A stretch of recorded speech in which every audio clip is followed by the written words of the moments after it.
starts with Aloha Authentic. Hui! Aloha mai kako, and welcome to another episode of Aloha Authentic with Kamakapili, Hawaii's only TV show where we bring on our own local artisans and cultural practitioners, and we give them the opportunity to really sit down and talk story and share with you the mo'olelo and the mana'o of their work and their practice. So welcome. Today we have a very special guest, Auntie Mele Chun. Aloha, Auntie. Aloha. Mahalo for coming on the show. My pleasure. But before we go in, and there's a lot to talk about within the next half an hour, I want to just give a little mana'o and a mo'olelo of what you see on the table today. And if we are poo-pooing like we do in the past episodes, there is a mana'o and a story to that. On the table, we have some poi and we have some poke.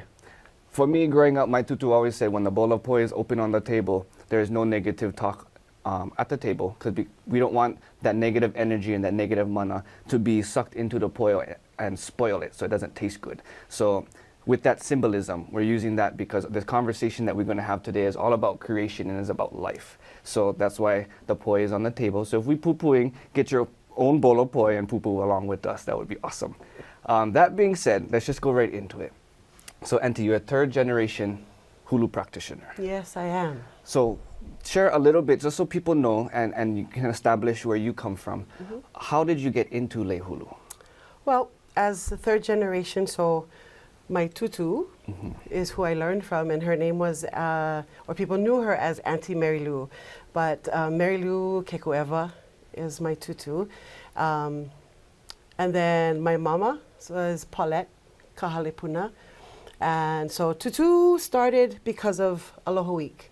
She ran for Aloha Week Queen, I think it was in 1955. And she didn't make it, but she wanted to be a part of that organization. So she volunteered to be a wardrobe mistress.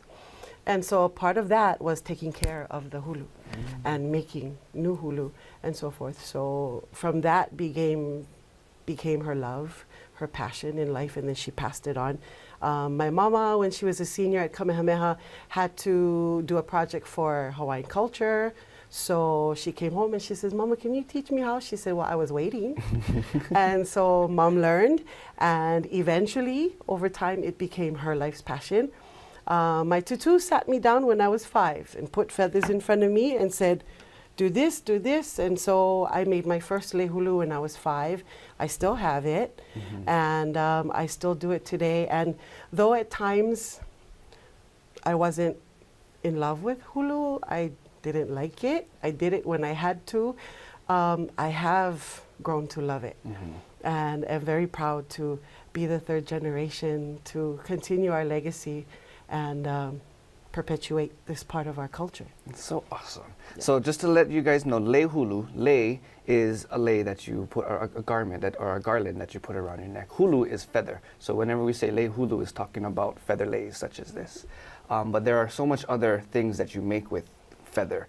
But before we go into that, I kind of want to step back and talk about a little bit of the history of lei hulu, of feather work back in the day and compared to today, because there's what I understand, and I'm not very too knowledgeable about feather work, but I do know that back in the day, a lot of our ali'i, or our chiefs, their feather capes were made, and or their helmets, and it kind of symbolized the mana that they carried, and it was a symbolism for other people to see what kind of mana that they carried with them.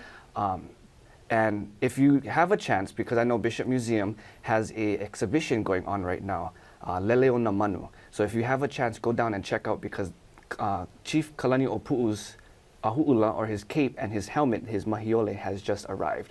So I know when this episode does finally air, it will still be on exhibit, so please go check that out, because the work that you see and the presence that you have with that feather work, to be able to see history right in front of your eyes, is a very powerful thing. But when I went to go see, I really paid attention to the detail in feather work. I mean, we were just talking about this prior to us going on air, that there is really no simple work within feather work. Absolutely not. Share a little bit about that. Like, how detailed does feather work get down to? Feather work is very intricate. I mean, there are many, many cultures around the world that do feather work, but Hawaii's is the most intricate. It's been compared to beadwork of Native Americans. It's that intricate. But, you know, for instance, students come and they'll say, oh, I want to learn the easy one. There's no such thing as an easy one at all. Because, you know, I mean, it is easier today than it was then. Back in the days of old, the Kiamanu would go into the forest and they would have to put, put the papalakepau, the sticky stuff on the branch where the birds fed. And when the bird landed and got stuck, then they would pluck feathers from the bird. And then the bird would have to, or the feet of the bird would be cleaned so that the bird could go and grow more feathers. Today, I make a phone call to New York and I order my feathers. I don't have to go and catch the bird. But, you know, feather work then was man's work. You know, the Kiamanu were men and they cut the feathers. What is a Kiamanu for those Oh, I'm don't sorry, know? the bird catchers. So they had specific professions. Yes. So that was all their That was kuleana. their job kuleana. That's what they did. That's what they specialized in, like you know, a locksmith or whatever it may be.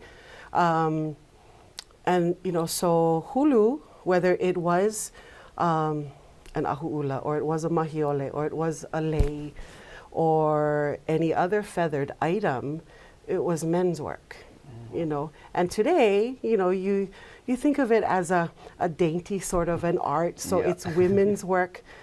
No, and throughout time, you know, from when I was little till now, with all the students that have come through our family, I can honestly say that the best quality work over time has been done by men. Wow, I never knew that. Yeah, I mean, you know, because like knitting or what have you, it's an intricate art. And it takes patience, and well, sorry fellas, but I was gonna say, I think women have more patience than men. you generally speaking, women have more patience than men, but it teaches patience, and it's incredible the quality of work that men do. For some reason, they just take a special pride, I guess it is, in it, and but there's so many different. You know, we have humupapa, which is the newer style. I mean, the round lace, whether it be vili poi poi, like what you're wearing, or the one that people say it looks like a rope, vili kamoi, the one the feathers lie down. Those were done in traditional style where you're tying the feathers to a backing. And then later on, our paniolo are the ones who took, you know, the pheasant that they had on the ranch, plucked the feathers, and then they started to stitch, because back then, you know, by that point we had needle, we had thread, and they would use, like today we use felt. They didn't use felt, they would use from the bedding, the bias from the bedding, or flannel they would use as a backing, and they would stitch and, you know, impress the women on their papale.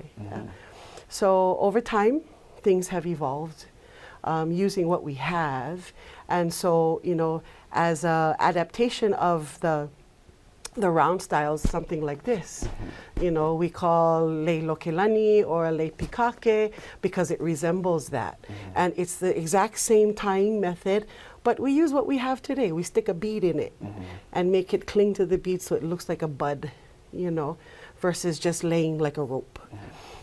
So featherwork has evolved over time, and it will continue to, but we never forget where we came from, and we never forget our foundation and what's most important. We encourage creativity, yes, but always we don't start you with that part. We start from our foundation first. Yeah. So the detail, like I went and I seen the cape, very awesome and manaful experience. Manaful, that was my Hawaiian word for the day, just FYI. The intricacy, is that a word? The intricacy of just the cape itself and the feathers and how pristine the designs come out and crisp. What is the workmanship, or how was the workmanship back in old Hawaii compared to today? Oh, wow. Completely different, because when we look back, we look at our birds. And, you know, unfortunately, most of them being extinct today, the majority of what we have left is endangered. Thankfully, well, hopefully it'll continue because of our problem with the lehua, but you know, a couple of them are now off that endangered species list. But those feathers, you know, you think about the size of our birds. Our birds are the size of a finch. They're tiny, so that means their feathers are smaller than your fingernail, you know. And so being that small, though, where we would work with a single feather today, back then you had to bundle feathers. So 5 feathers were tied together, the uo that. And then that was then tied to the netting, to the base of the ahu'ula. Now today, we go down to the store and we buy netting. Easy. Back then, of course, you had to make. So that meant you had to go and get olona, or you had to make or scrape and soak and get the fibers to have your, as we would thread today. And that process by itself that probably was the most hardest part of the whole process of making something. Right, because you had to plant it, propagate it. But then you would have to make your netting. And if anyone ever has the opportunity, if you ever have the opportunity to take the ahu'ula and flip it over and look at that underside, that netting is as if it was a solid piece of material. You cannot even see the maka. You can't see the eyes of the net. They're so tiny. So with having such tiny feathers, with such a tiny netting, you could tie those feathers so close together on the net that you could have very intricate designs. Whereas today, we don't have access to those tiny bird feathers. So we use dyed goose, and we measure the dyed goose to a particular length, and we tie our bundles only 3 feathers now because the feathers are more sturdy and more substantial. But the netting is larger. So with this, our designs are more difficult to make clear, distinct patterns. It's a little more difficult.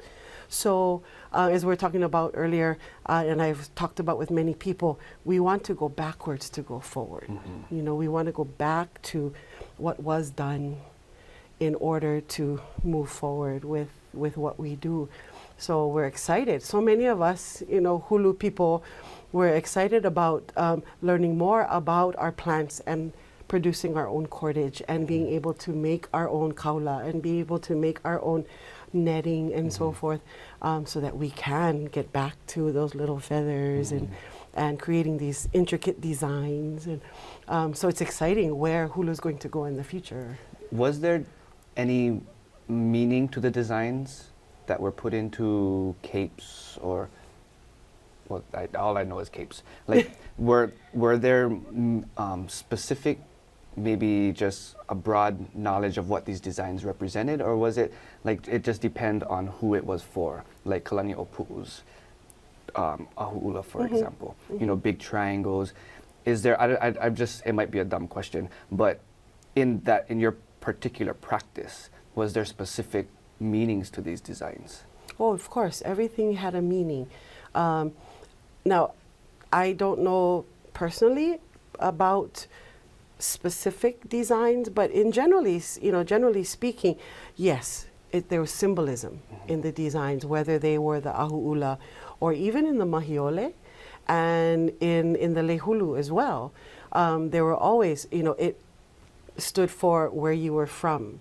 Maybe it was symbolic for a peak, a mountain peak, or it was symbolic for a certain greenery that grew in a particular area, or it was a river, or maybe a creek, or something, or maybe even about that person's life marking time.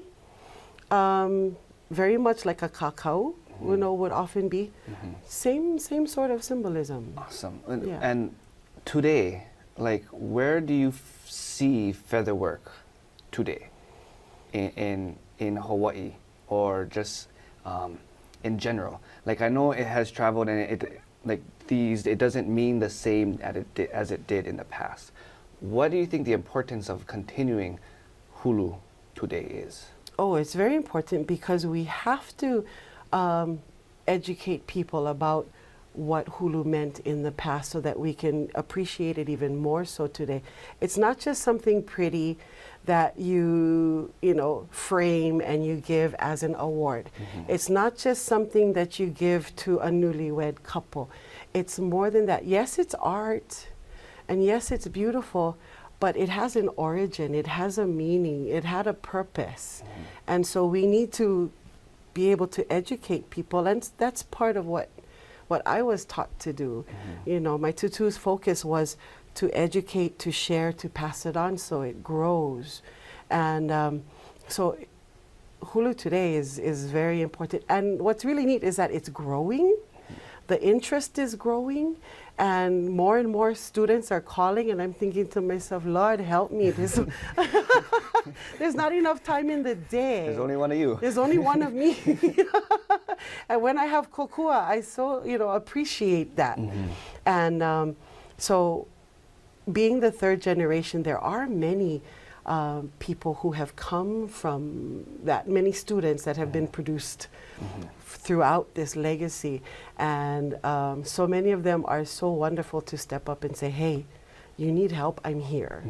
And so I am very appreciative that I've inherited all of these wonderful hulu lovers and hulu makers. And but no, we have to educate people and keep it going. Awesome. Absolutely. Just like hula, I know there's lineages and traditions. What is some specifics from your lineage? Like what are the certain disciplines that you had to go through that was taught by your mama and your tutu that gives the essence of this art? You know, that the challenge, what are the challenges in your lineage? First of all, you know, because of how my tutu learned, my tutu's kumu was Leilani Fernandez. And that's the ohana that takes care of the Campbell industry, you know, that Paradise Cove.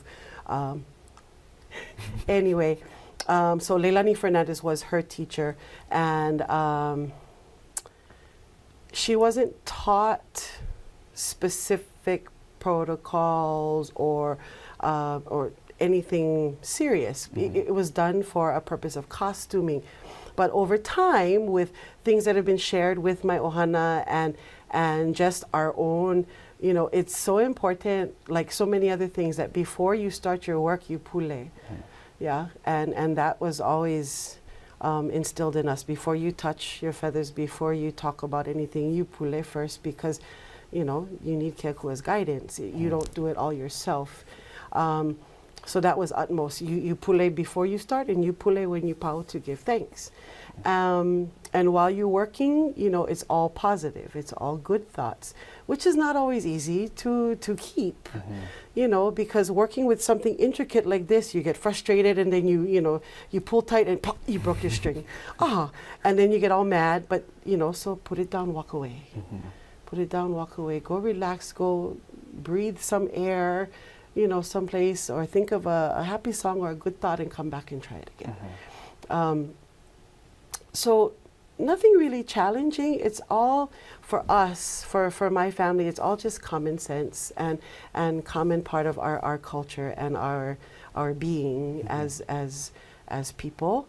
And then, but more so because of the direction, I think, of us as a nation are growing, we're becoming more aware of cultural values and so forth. So now incorporating a little bit more into how we do our feather work and why. So, you know, like the art itself, that in essence we're growing and adding. I know we were talking earlier about the uli uli, or the shaking, rattling gourd on the table, that going back to how many feathers, or how difficult, or the challenge of collecting enough feathers to make one piece. So we were saying for that, one duck that comes from only produces 2 separate feathers. Right.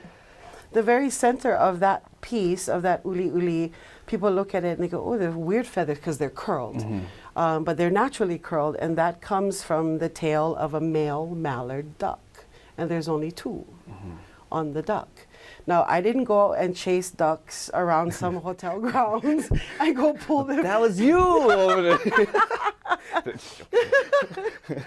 No, that was a New York phone call, and we got them sent here. But, if anybody has any ducks out there you want to get rid of, send them my way.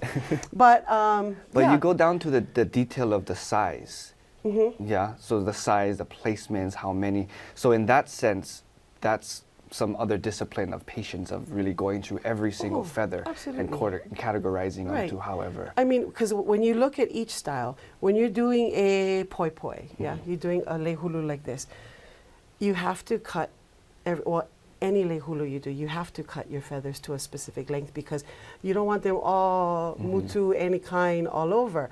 You want it to be nice and uniform. So every feather you take a measure and you measure 1 inch, clip, 1 inch, clip, 1 inch, clip. Now, on an average, on a lei hulu like that, there's 30 to 40 feathers in 1 inch. Okay? So this lei hulu that you're wearing, I'm estimating is about 27, 28 inches long. So how many feathers is that you have to clip one by one? And then you have to tie 3 wraps around and a half hitch knot to secure it. So in essence, how long would something like this take? Approximately 80 hours. For you. So you times that by like 5 or 10 for a new person. Wow. So that's why, I mean, when I go out and I look at people who sell them, and I think, because you can say for Lauhala as well, that things or like these art pieces, they're so expensive because of the time that you really put into it. Absolutely. So that's where the value really comes from. Yeah. I mean, for me, as a hulu artisan, for a weaver, for a quilter, for any Hawaiian artisan, if we were to charge by the hour for all the work that we do, nobody could afford anything that we make at all.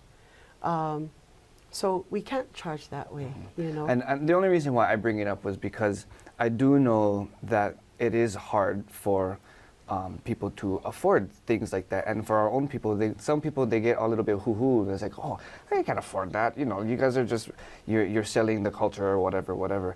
But I think what I'm trying to get at is that the value that you put into it is expressed in that price tag. Right. So to understand that, that's what gives the customer the value of purchasing it, knowing that all of this mana, all of your protocols, everything from making the netting, to inching and cutting, to sewing it on 8 hours. I mean, I'm just trying to get across to the public that when you come across lei makers or lauhala, because I know lauhala hats sometimes can be a little bit more pricey, is the time and the mana that they really put into it. Correct. Right. Okay. Just want to lay that down because I do know, but I think it's important for our own people especially to have a lot of passion for our own products and have that connection, but understand why. Right. So they don't get kind of, they can put the hoo-hoo on the side.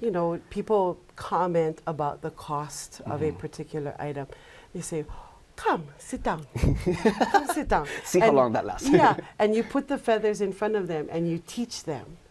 And, of course, one of two things is going to happen. Either they'll say, forget it, I'll just buy it, because they don't want to spend the time, or it'll be, oh my God, this is what it takes. No wonder.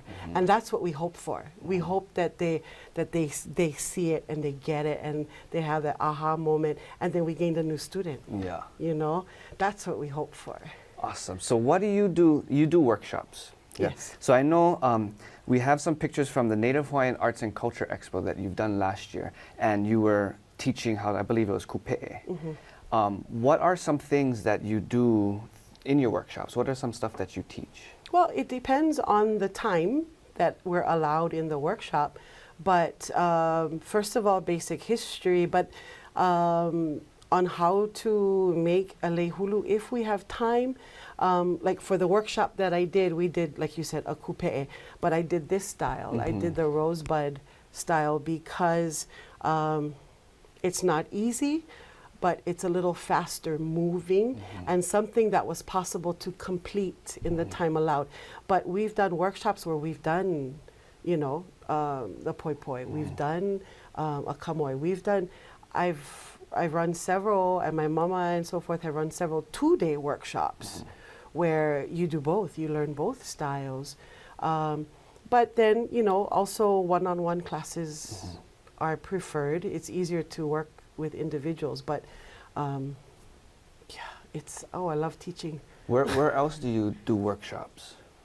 Well, besides where I'm invited to or asked to come and teach, I do have a space in Kapahulu where I do teach. And So I'm assuming, I'm a little bit familiar. That is the shop that you have been carried on from your mama. yes. And what is, I don't want to say the wrong one because I don't have the notes in front of me that has exactly the word, but what is the name of your shop? The name of our shop is Nalima Mili Hulu no Eau. And what does that mean? It means the skilled hands that touch the feathers. And the name of our business or our shop was given to my tutu by Auntie Edith Kanakaole. Awesome. And that was such a blessing when she did that. But so there at the shop, I do teach classes, I do run workshops. So if it's an individual, wonderful. If it's a group of people, as long as I have space, I'll take them. But it's all by appointment. So you just call whatever works for you, will fit you in, and anywhere from 2 hours to 6 hours. And Or before somebody get irritated and frustrated, walk out the door. and walk out the door. Yeah, that happens too. With 1.5 minutes left, because time just flew by, what is the main message that you try to get across with your work? Well, in all honesty, because of what I've, this kuleana that I have inherited from my family, and not until I was older did I realize that I had this kuleana, and this was going to be. I try to pass on to my haumana, to my daughter, who continues this work also. But she's like how I was a few years back, where she's about it, and so I'm hoping that she'll develop a love for it and continue to. But what are you going to leave behind? What is your legacy going to be? What kind of kupuna will you be?